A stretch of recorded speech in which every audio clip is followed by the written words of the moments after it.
So again, my name is Jamie Kaintz. I'm the Director of Student Services, and I'd like to turn it over to Dr. Craig Adamson, our Provost, to introduce himself. Great. Good morning. My name is Craig Adamson, as Jamie just stated. Happy to be with you here today. I'm coming to you from Bethlehem, Pennsylvania, IIRP's hub, if you will. I'm really excited about today's webinar. We get to spend some time with Kevin Jones. I just had the opportunity recently to hood him at his graduation as provost and congratulate him personally in getting his master's degree in restorative practices. But we're going to talk a little bit with him today about what that journey was like, to kind of paint a more vivid picture around what that has been for Kevin. So I'll more or less moderate and we'll dig into what that was like for Kevin. We're working on his video right now. The GoToWebinar allows for his audio to come through, but not his video isn't coming through, so we're working on that. And Jamie, I believe I can see your screen saver right now. So if you could just give it full screen and get out of screen share, that would be great. Perfect. So let's, Kevin, in your audio, can you hear me okay?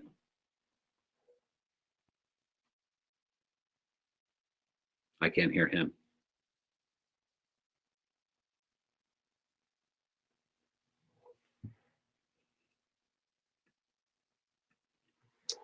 Kevin, can you unmute yourself from your end, please?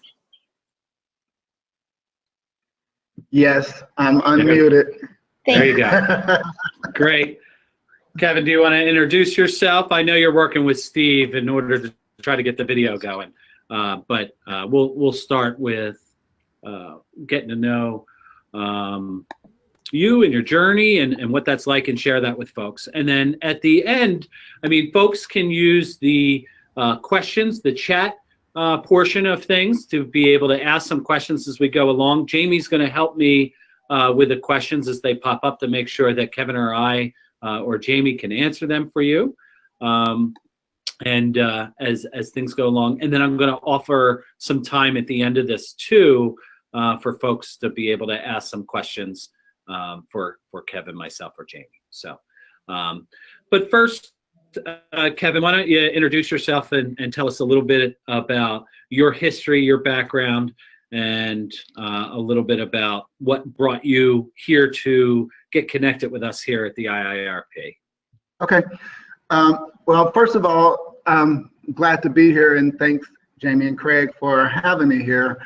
My journey, you know, I can go back as far as some of my experiences growing up in housing projects of East St. Louis. And the reason I would bring it up just briefly, because, you know, you talk about the restorative journey at the end of the day, and even in our graduation, talking to other graduates, it was kind of one of those places when you went to your first training, it just felt like a destiny. It felt like something you were supposed to be doing.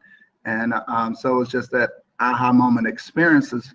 But as a professional, I started out in 1985 working in residential treatment facilities, group homes, mental health facilities, and then I spent my last 20 years as an administrator at a regional alternative schools. And I was really, in the last couple of years, was kind of starting to plan my exit strategy. Like, you know, I was turning 25. That was the minimum age I could retire. And I already had things kind of mapped out. I was going to teach at a junior college, officiate various sports. I was going to go somewhere warm, and that was going to be my life. And 2 years ago, I actually got a job change. I was still an administrator, but my job got changed from school principal to student family service administrator. And so I went to a conference. The conference I went to had to do with the effects of child abuse, effects of pornography on child abuse.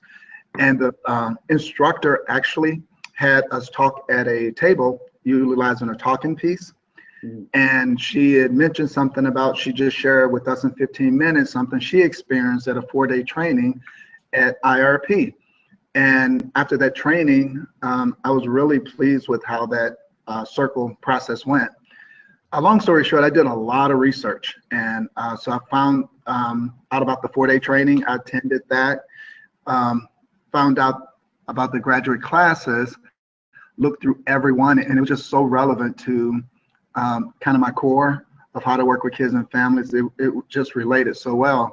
So actually, I started at that point hounding Jamie like over and over about how do I get in grad school, and she was telling me the process, and she suggested maybe a grad certificate first, and I'm like, no, Jamie, I'm gonna get a master's degree. And I knew it then, and every class I took and everything I learned, it felt right, and I just wanted to know more.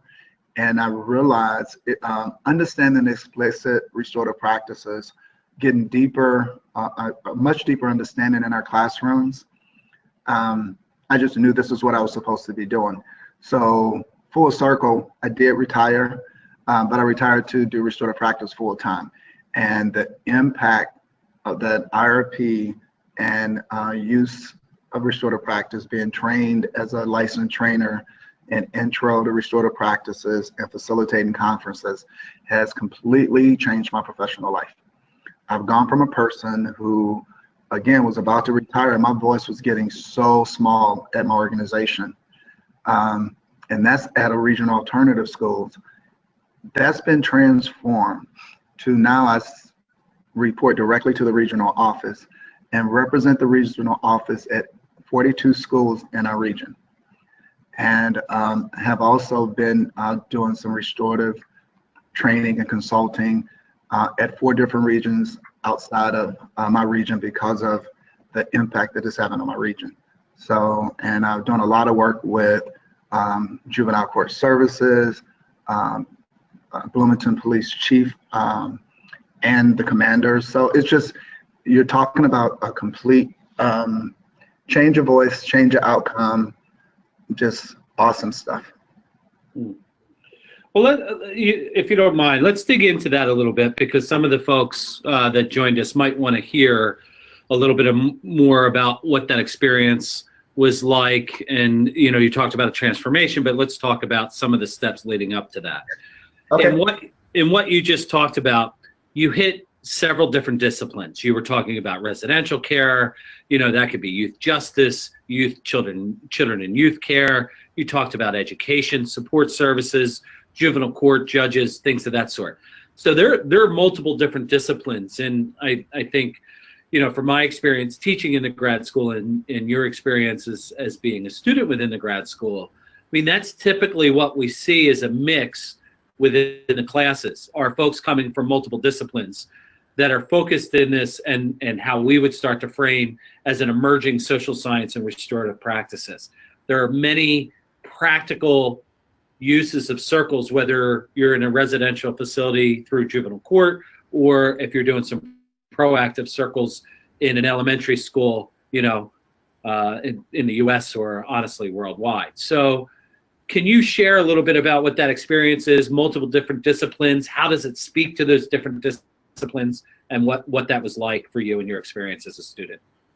Yes, I would love to. And that's what's been so awesome. I think, you know, I saw a posting, and I know I've heard it in class about how simple restorative practices are, but they're not easy, because there's such an intent behind them, and intentionally doing them every day, staying within that explicit framework. What I've noticed and what's made it so versatile is that it relates to everything to deal with other humans. And what I've found from trainings and some of the responses that I get when I talk about the explicit practices is people talking about how they use it in their personal life.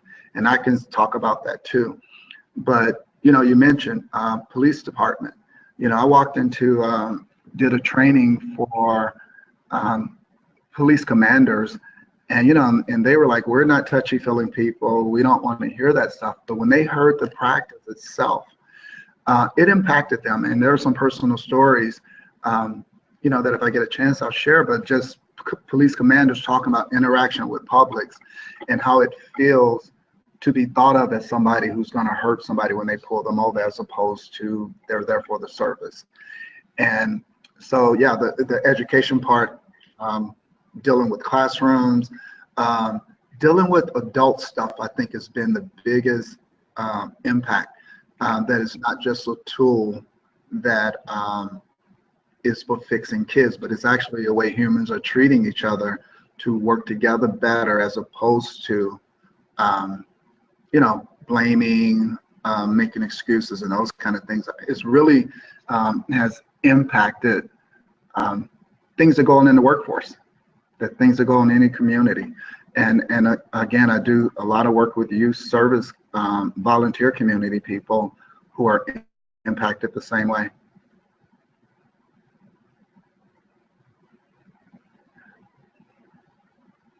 Got it. Thanks, Kevin.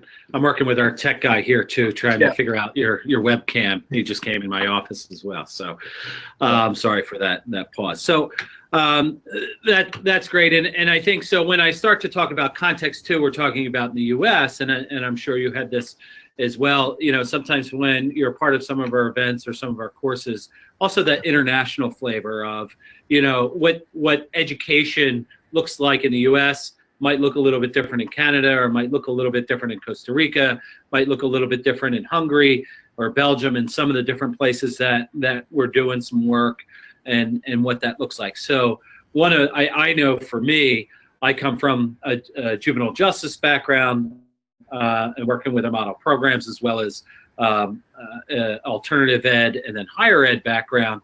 One of the things that's really been exciting at teaching online and building a community. I used to love being in front of folks and teaching in person and having those interactions with folks like you're talking about with the police commanders and things of that sort. But also the diversity in which we've had in our classes, not just the diversity in the US, but a diversity internationally. I know that I was teaching the RP 623 course, which was Restorative Justice Global Perspective. And I think there was about 14 folks in the course, and out of the 14 people, nine of those folks represented different countries. Yes.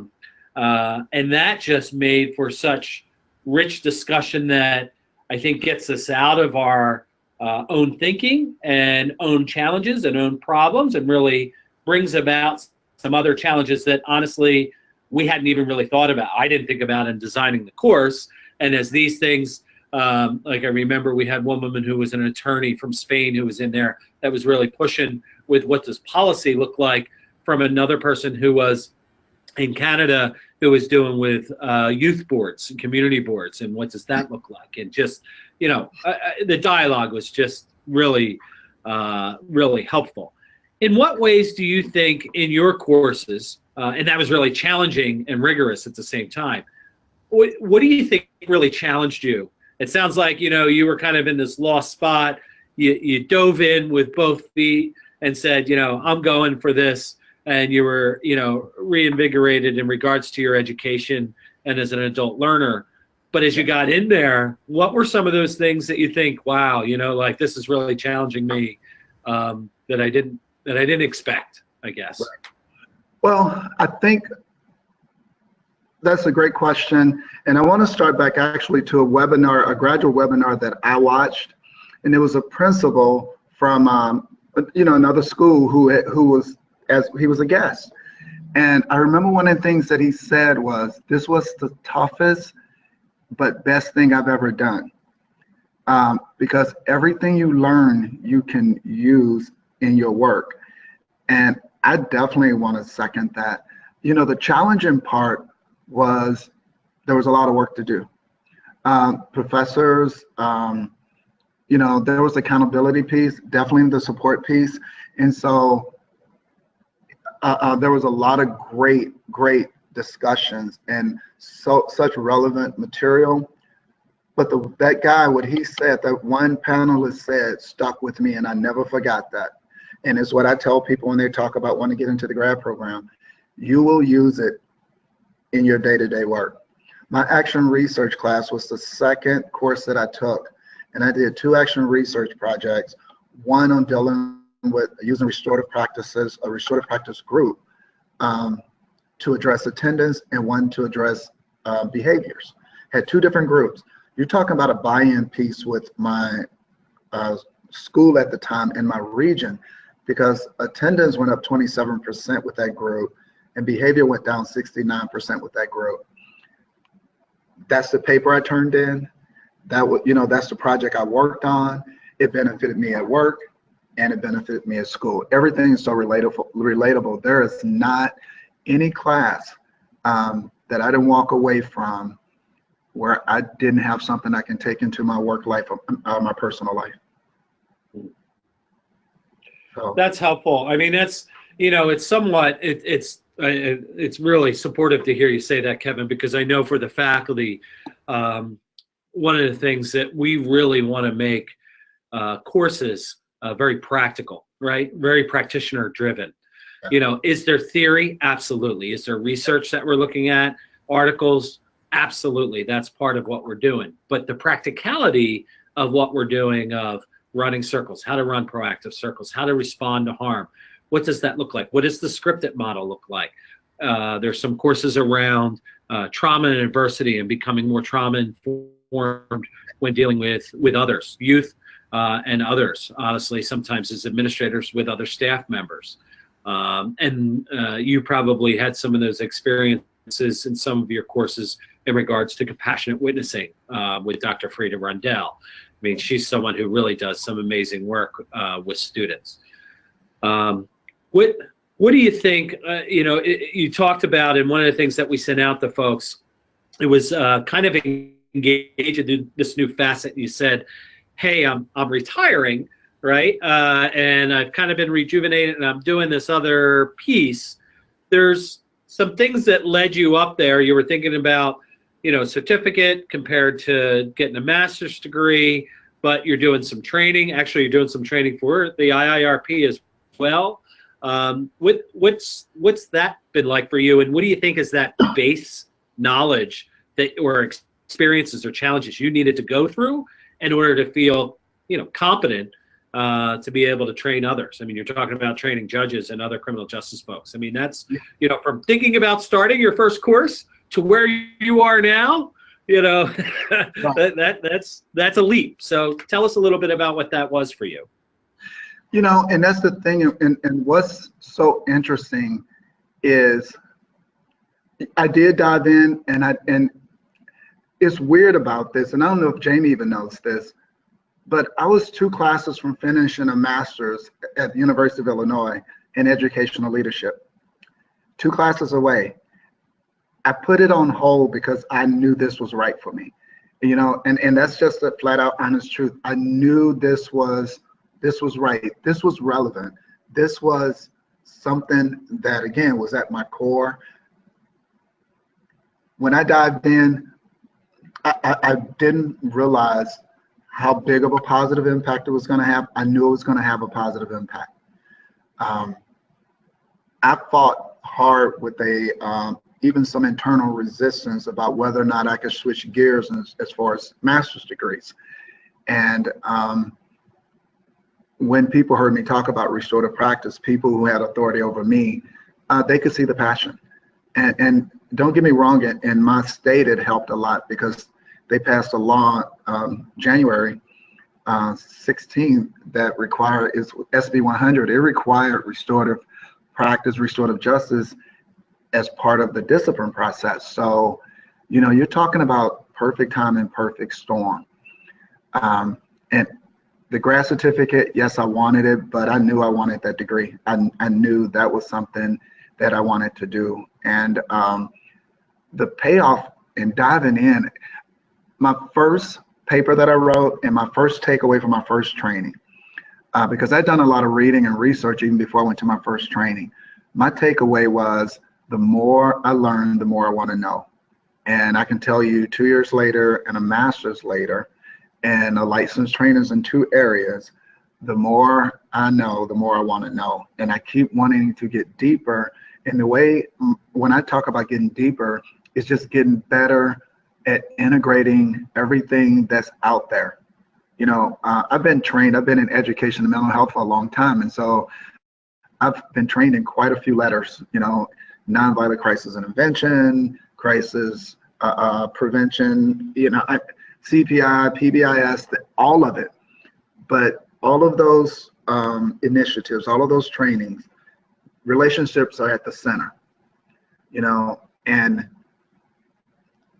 the explicit restorative practices helps understand and integrates all of those things that's out there that people are selling around the country and the world. I mean, it is the go-to move. I mean, I tell people simple. I mean, this group I met with yesterday, I've even started doing this exercise where when people are talking about, what they know about restorative practice, what they want to know, I put a plate on the floor and I say, all the things, give me a sticky note of all the things that you're already doing. You can hold it in restorative practice because it is so versatile. Workforce, schools, education, mental health, you name it, home life, personal life. It's compatible and it makes everything better. So for those of you who are on the webinar, I'll just take a second. I mean, one of the pieces that Kevin's speaking to, and as an institute, one of our goals within the mission is impacting civil society. Actually, at our most recent, so we're an accredited institution through Middle States through our regional body. But one of their challenges to us recently was, are you really impacting civil society or are you impacting civic society? And please articulate what that looks like. And something to what Kevin was talking about, it's more than just the systems, right? It's more than just the criminal justice system. It's more than just the school system or the children and youth system or legal system, whatever system you want to take a look at. One of the things that we're really branching into is what does community health look like, right? And if we start to look at these systems as communities, there's much more of that human dynamic in that exchange, and how do we live together? What does that look like? It's absolutely some of the pieces that I think our European counterparts are bringing to us in regards to working with refugees, and what does that look like moving and coming into some of the different countries, and what does that look like? Vidya Negria, who's been a guest in several of my courses from Budapest, Hungary, is a refugee herself in Hungary, and what does that work look like and what she's doing. So, I think that you're talking about the versatility, but I'd also say the necessity in today's world about what does this look like. And so, if folks on the webinar would say, so what is it about restorative practices? What do I get in the end game, right? So, what does a master's degree get me versus getting the certificate, right? I would be somewhat bold in to say this isn't a licensing program. You're not going to get like your teacher's cert, or you're going to get your name in some of the things. I have my addiction specialist, from my counseling days. That's not what this is. However, when we're talking about explicit practice and the emerging social science of restorative practices, it does give you the ability to teach, to learn, to teach others. How are you going to impact others within your communities, whether that community is your school community, whether your justice community? You start to build that out somewhat within your own local community, within your family, right? So how can you have some impact there? I think that's what restorative practices does deliver, is it creates this framework. Whenever I did trainings, there's many of you that are probably online right now that do this naturally, that there just isn't a vocabulary that you've really wrapped around this. And I think, Kevin, you spoke to that. Kevin was one of our student speakers at commencement, at graduation. And it was wonderful, honestly, to have the opportunity to hear both you and Chris speak at graduation. But one of the things that I think that you really talked about and really kind of distilled was that ability to have impact on whoever you choose to be a part of your community. So that was really wonderful to hear, and I think that was really moving for us to hear at commencement, Kevin. So can you talk a little bit about, you said, hey, there's some personal pieces and things like that that had some impact on you. What does it mean when you hear, IRP? Some folks aren't really connected. People have missions and don't really know what they are. For us here, having an impact on civil society is something that's really important to us, and I'm hoping our student body as well. Yes. Well, I think going back to the intentional and the explicit piece for me, what I can tell you personally.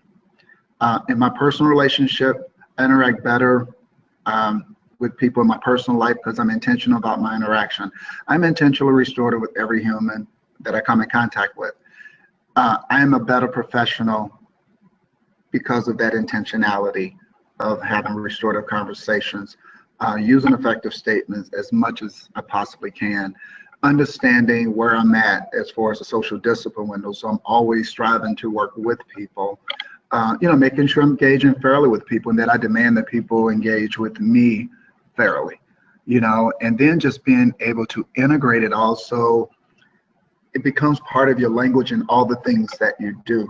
And I don't know if that's clear, but as such, what I can tell you is I was a very successful professional working with some of the toughest kids and families.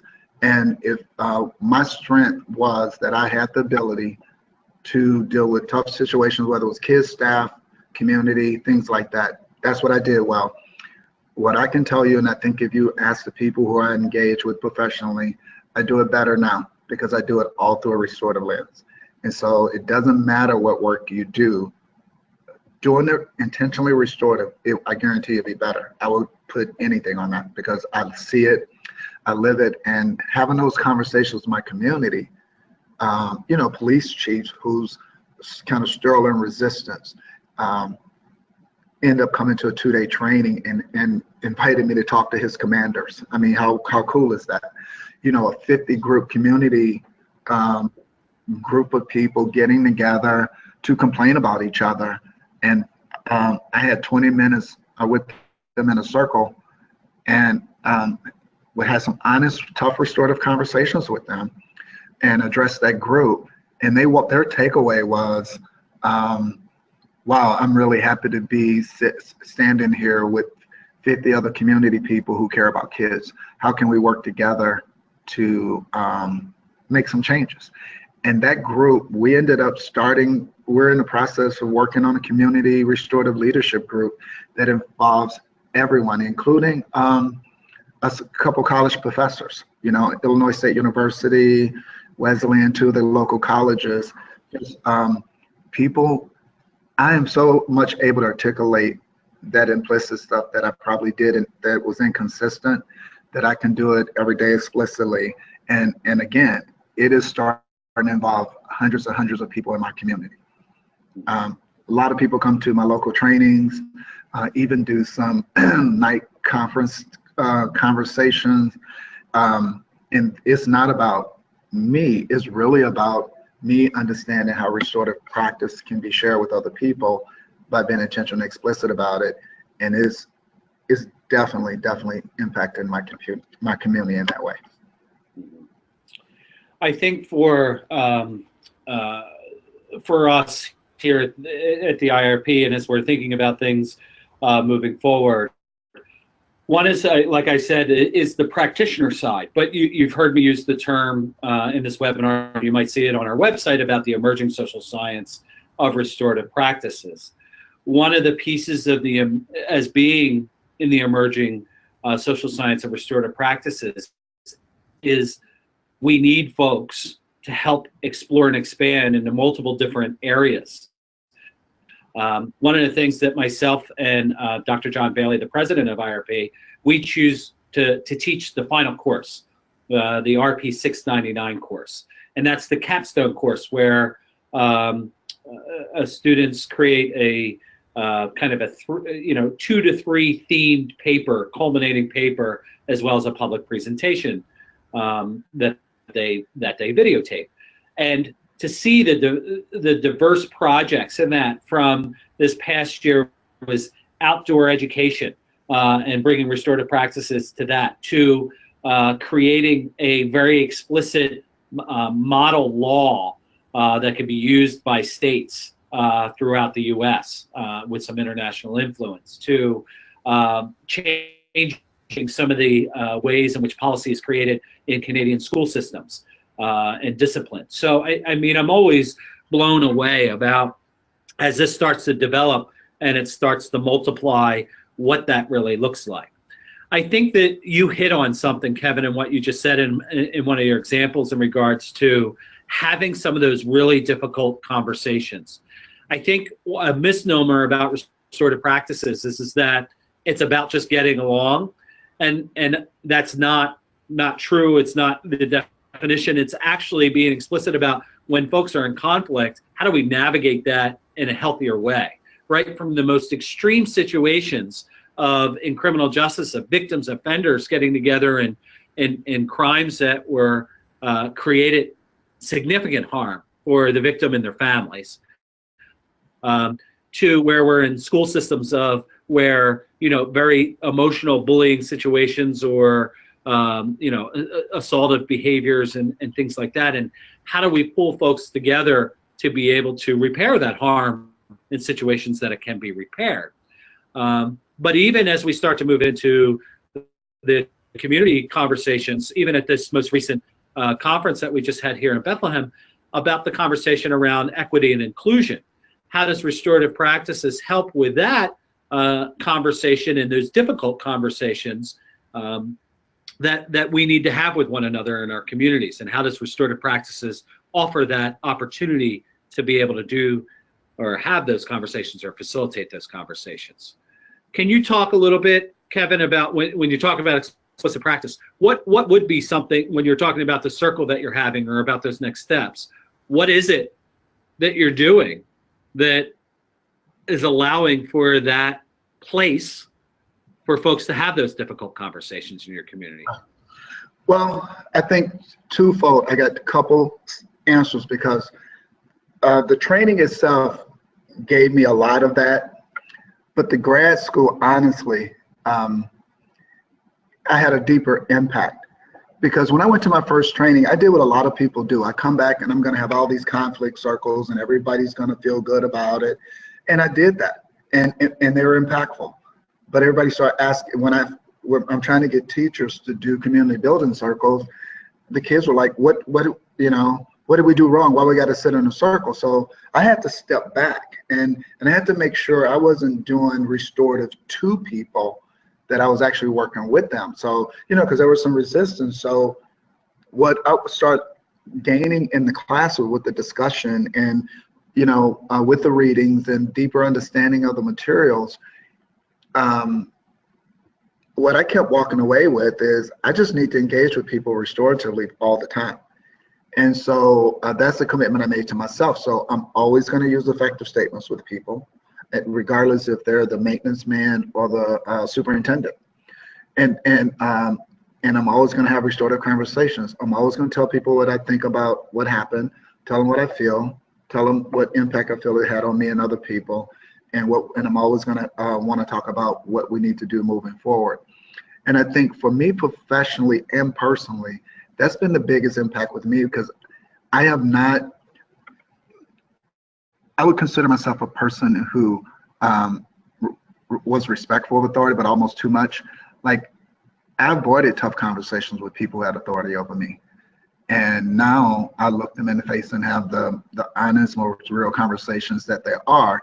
And I think that's why I gained my voice back, because I really say what I need to say using effective statements and restorative language. I mean, and that impact alone. So when I talk to people, I say the same thing to them.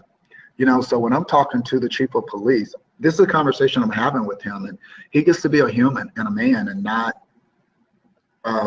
his badge and his title. And it's kind of a freeing thing for people. So getting together and getting that connection is huge.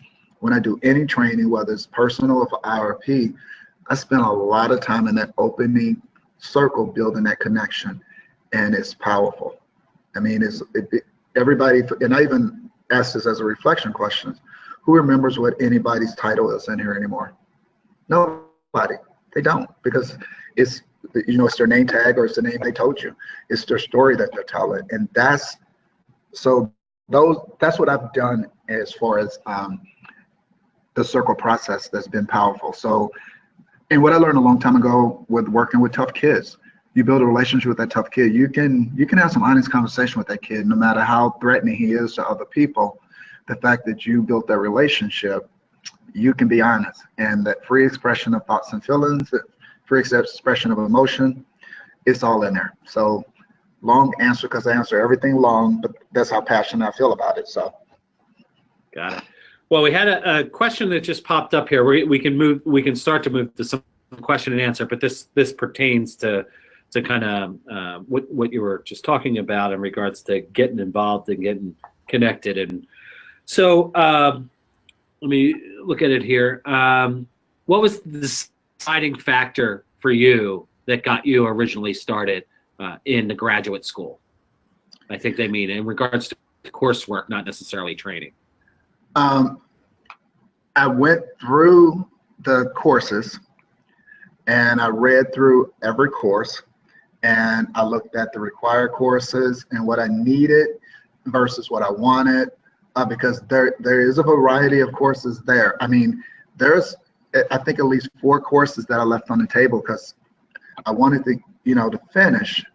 And I know my plan is actually to take additional courses, but just read through those courses, and when you see the course titles in the course description, you're going to find how they relate. That's what did it for me. They related to either things I've had before, things I believed in, things that I knew that would impact my school more than the educational leadership master's from U of I, University of Illinois.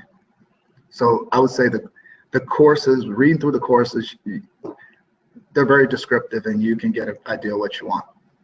Right. I mean, I'll just add a little bit to that, just so that folks online here get a better understanding. We don't have a linear pathway for students for coursework. We actually, when we moved to becoming a hybrid program of doing both professional development coupled with graduate courses, that we wanted to create a more individualized way for people to get their degree, as well as their master's certificate. So a master's certificate is 4 courses. 2 of them are mandated courses, compulsory. And then if you go for the Master's of Science in Restorative Practices, it's actually 4 required courses for a 30-credit master's degree. But within that, besides those 2 courses and those 4 courses, you get to pick which courses best align with your adult learning passion, or what trajectory you want to take, or maybe some things. Listen, as an adult learner, you have to choose in your path, your pace, and maybe you want to explore outside of your discipline. I've had elementary school principals taking one of my restorative justice courses because they wanted to learn more of the justice field and wanted to get more connected to that. So it's not just because you're in a discipline doesn't mean, but what'll happen is your faculty and Jamie are really helpful at helping you devise that plan of study and what does that look like for you. So you get to build that yourself. But like what I've heard from other students like Kevin, like, wow, these are courses that are offered in these plans. I feel like I'm missing out on some. I want to come back and take them. We're also in the process of thinking about what's those next steps for students in the graduate program, and faculty are loosely considering some future credit courses to be more on that academic track, thinking about thesis track, as well as potential doctoral programs in the coming years in our planning. So, as you're thinking about, hey, as an adult learner, how do I want to get connected with this? It could start from just doing some professional development to doing some professional development end courses, or going for making the commitment to the certificate or the master's degree, and hopefully in the future beyond that as well. So just to get through some of the kind of technical pieces of things, and faculty are very open. We have some advising circles, other faculty that are very visible and able to chat with you about what some of those options are. Craig, I'm going to jump in. We have quite a few questions. I want to be really respectful of people's time, so if we can try to move through as many as we can. Is that okay with you? Okay. So Kevin, Beth writes in, she said she's interested in hearing your reflection about online coursework versus in-person, how you thought it would be in comparison to how it was. Did you like one more or less than the other? And she follows up with asking where you did the in-person course. Okay. Where did I do the in-person course in my past? Or as part of IIRP? I'm sorry, the professional development. Where did you do the professional development portion?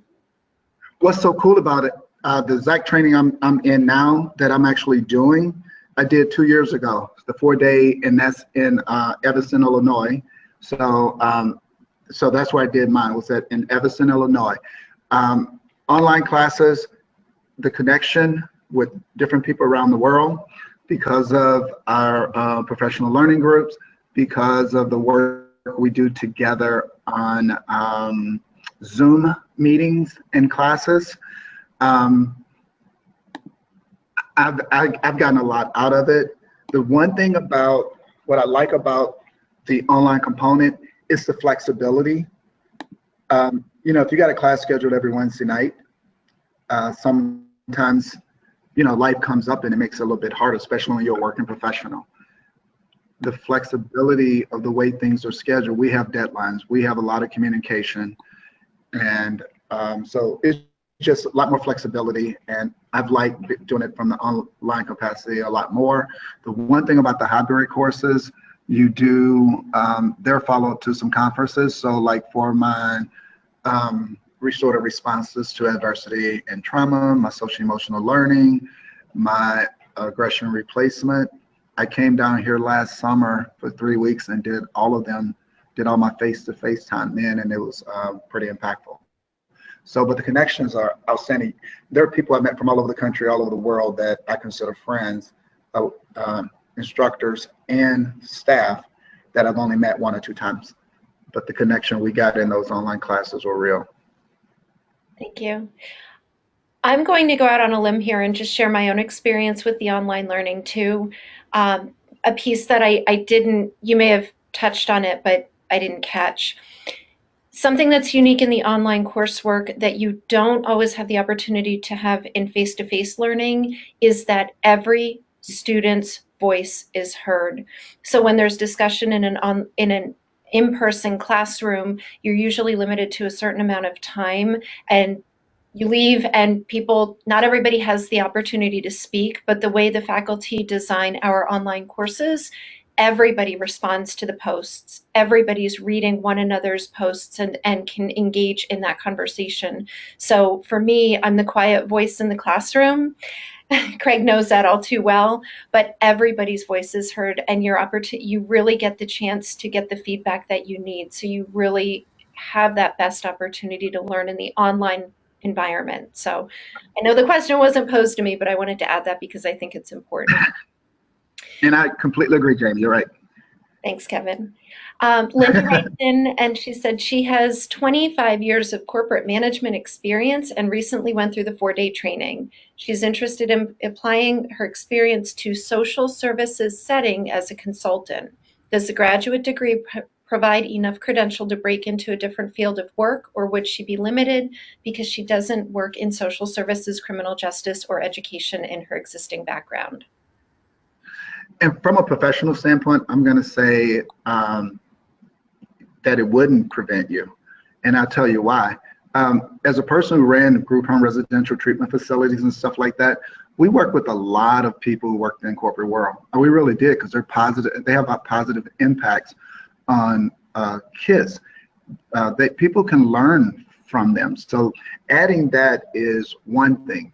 The other thing is the 4-day training. I would definitely suggest you get more than the first 4-day training if you're going to try to enter to that world, because you got to be able to relate it to things they already know.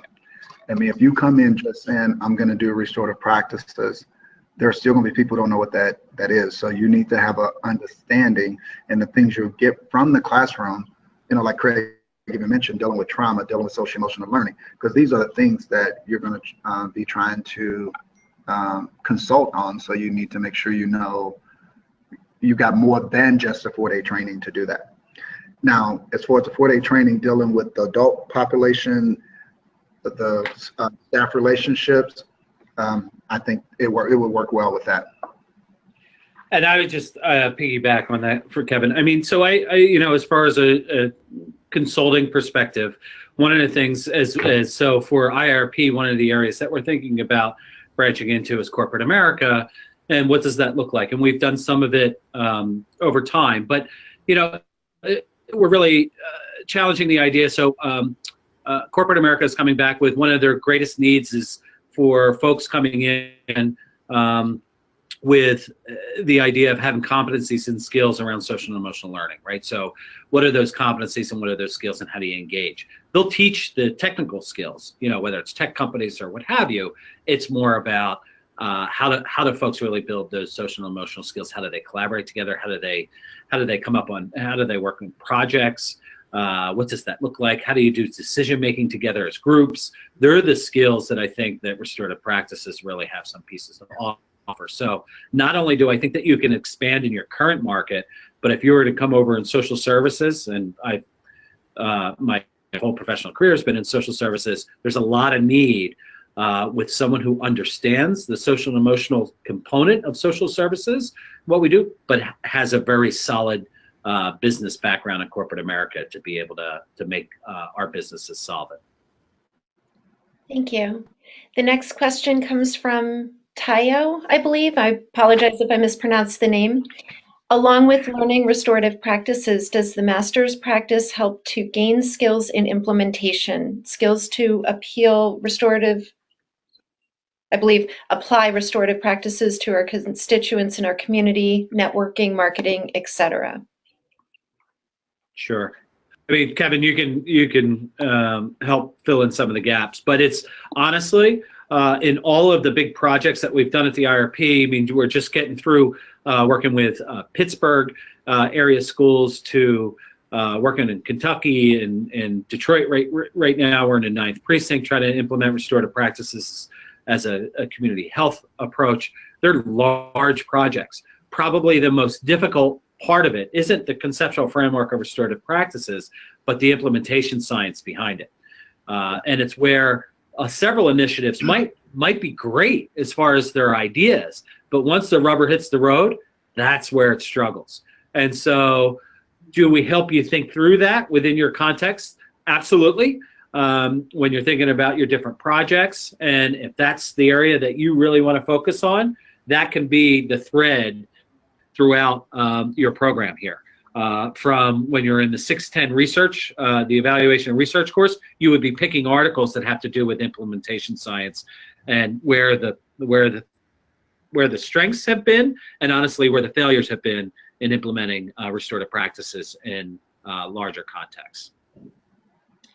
Craig, that goes right into the next question from Ryan. What aspects of IIRP do you feel need improvement? What does IIRP not address? In what ways is IIRP still needing to grow? We're very early in our developmental process. So if you think about, you know, and when I was talking about the emerging social science of restorative practices, significant research needs to be both, you know, in both scholarly articles and journals and books, as well as in practice. How does research impact practice, and how does practice influence research? That's probably our greatest need. We just added a faculty member, Dr. Gina Abrams, who is a research background, 20 years community health research background, who just came on to faculty. I also just hired as an adjunct Dr. Fernanda Rosenblatt from Recife, Brazil, who's done extensive research in community and restorative justice. She's doing some work with domestic violence, as well as Nicola Preston, who's doing some research in her Ph.D. work in Europe, so in the UK. So that's our greatest need right now in our area that we feel like we're addressing, but I wouldn't say we're solid yet. So that's, and we need folks, we need students to help with that. We need scholar practitioners to help with that. I think we're starting to enter further into the equity conversation. I think that restorative practices is shown in the K through 12 area, but in equity inclusion, what does restorative practices really look like in the U.S. Specifically, and in Canada right now? The conversation around truth and reconciliation for First Nations folks has been quite a bit of a struggle.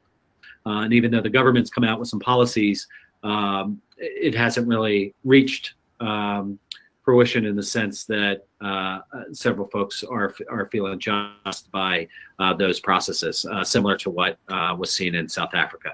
So there's plenty. I'm just highlighting, two of the areas, but there's a lot of work to be done. So by no means do I think that we're on the downslope side of things. We're just starting on the upslope. So we need help, and it's really exciting times to be a part of this early on. Thank you. This one's not a question, but Elizabeth wrote in. She said, I just want to say I'm elated to be part of the restorative practices. I'm currently received my license to do workshops. My next step is the graduate program. It has changed my life professionally and personally. So she asked that I would share that with the group. But we do have more questions. Again, I want to be respectful of everybody's time. But we have quite a few questions here, so we'll get what we can and then perhaps follow up with emails. I'll be sending the recording out to the attendees, so you'll have my contact information that I can then get you connected with the appropriate people if you still have questions. Ryan, is there a way to synthesize some of them together? Is there kind of a way to? I'm trying. Is there a theme? Okay. I did look. I tried to do that. Okay. A lot of the questions surround the implementation. So changing of careers, how to do the degree from Canada, but that was a little bit asked and answered. We can come back to that. There are some really specific questions about financial aid. I will follow up personally with those of you that have typed those in rather than take the time now to address those. I'd rather have the opportunity while we have Craig and Kevin on the line that we get those deeper questions answered. So I think we'll end up closing with this one from Ryan. Speaking directly in regards to teens, how do restorative practices help improve communication? With the massive amounts of information available, many teenagers become consumed by the technology they use and in some cases are required to use. Okay. I'll take a stab at that one. I think, and from the standpoint, and that's why the circle process and restorative process is so impactful, because it is human-to-human contact. We know the distractions. We know all the things that are keeping people from communicating, especially teens. And we're talking about teens, correct? Yes. And so, yeah, so sitting around in a circle, having those conversations, having those restorative conversations, and particularly focusing on the impact, helping kids understand that impact word is crucial. And so you can have conversations about some of these things that are distractions. What is that like? What does that feel like? What do you think? How does this impact you? How does it impact our community? And so engaging restoratively with teens, whether in a group setting or individual, I think that's how we impact the change. And matter of fact, I know that's how we impact the change because it's something I experienced. I experienced that with engaging with teens. I've engaged with teens on social media using restorative interactions, and it's had an impact. Thank you. We have a question and comment from Monica. She writes in, hello all. And Craig, haven't seen you in a month of Sundays. This is Monica Evans. Hey, Monica. Very familiar to us. No questions, but wanted to amen, Kevin. Wish I could take the master's program, but I'm glad that, Monica, thank you so much for writing in. One thing we did not mention is that a bachelor's degree from an accredited institution is required to pursue both the graduate certificate and the Master of Science degrees. However, Monica said she's glad that these opportunities are available so she can hear and learn from others. as a trainer from IIRP, I wish I could watch and learn from some of the other trainers. Is there a way to continue this learning without going through the actual coursework or for students who don't have a degree? So what other opportunities are available? Well, one of the things that I'm piloting right now, Monica, it's great to hear from you. I hope you're well and your family as well, is thinking about, so just like the last question I was talking about technology, the opposite is when is it a distraction, but when can you leverage it, right, to help learners? So I would say for youth, and it's the same for adults. I mean, adults are just as distracted by technology, maybe even more so than the youth. Monica, we're thinking about having some different learning communities, like professional learning groups or professional learning communities. I'm doing some work with a group in Australia right now that is at a distance. I'm doing some leadership training over 9 months. And then we're creating a leadership community. At the end, we're doing kind of a culminating, let's get together and really dig into what are the issues and what are the next steps. So I think professional learning communities, professional learning groups, trainers connected, or different disciplines coming together. I've heard different principals pulling together in order to, from different regions and different states, to talk about building policy and what does that look like in regards to. So I think that can happen both informally and formally as far as the learning. And as adult learners, we know we can get, social media and technology can really help us with those connections. Thank you. And again, I know there's some outstanding questions that we haven't had a chance to get to, but I want to be really respectful of everybody's time. I know Kevin is in the midst of a training right now, so I'm sure he needs to get back. So I will follow up. I will respond to all the questions that came through. I will provide both my contact information and Craig's contact information. So feel free to connect with us. The webinar was recorded. That will be sent out to you as well, so you can reflect back on that if you'd like to. So if we just want to take a minute and parting thoughts, Craig? Okay. Go ahead, Kevin. I just want to say something to Monica, because I just took my first 4-day training from Monica, and it really impacted me. I told her during the training, I asked her 1,000 questions about becoming a trainer and told her this is what I wanted to do with the next phase of my life. So thank you, Monica. Yeah. So my takeaway from this is, one, of course, hearing Kevin's story. I mean, I've heard it a couple times now, but I'm always moved by, his boldness, courage, and just ability to be able to be open to transform. So I'm always moved by that. So thanks, Kevin, for taking the time and sharing that with us. Thank you, Craig. And what my takeaway is, honestly, the more I learn, the more I want to learn. I get so, I feel so good being connected with restorative people, whether I'm doing trainings, coming to world conferences. It is so cool. Restorative people, Hungary, Ireland, you sit in that room and you're a bunch of human beings having some conversations. And that's what I take with me all the time. And that's always my takeaway after training. I am so, I feel so good just being connected with restorative people. So it's real. Thank you. And I'll just close. I'm seeing some thank yous come through, and I think it's really impressive. And I just want to share that we've had folks attending from the Netherlands. We had somebody from Guatemala on the call today. We had somebody from Canada, and we had somebody from Peru. Those are the ones that I was able to identify either by names that I recognized or by the greetings. So even here in this 1 hour, we've been able to reach out and connect with a worldwide network of practitioners. So thank you for taking the time to spend with us. There was a question, if I could share all of the questions and at least some summarized answers to those questions in the email that I send out, I will definitely do that. So again, stay connected with us. I'll make sure you have contact information, and feel free to reach out if you have any questions. Thanks again for joining.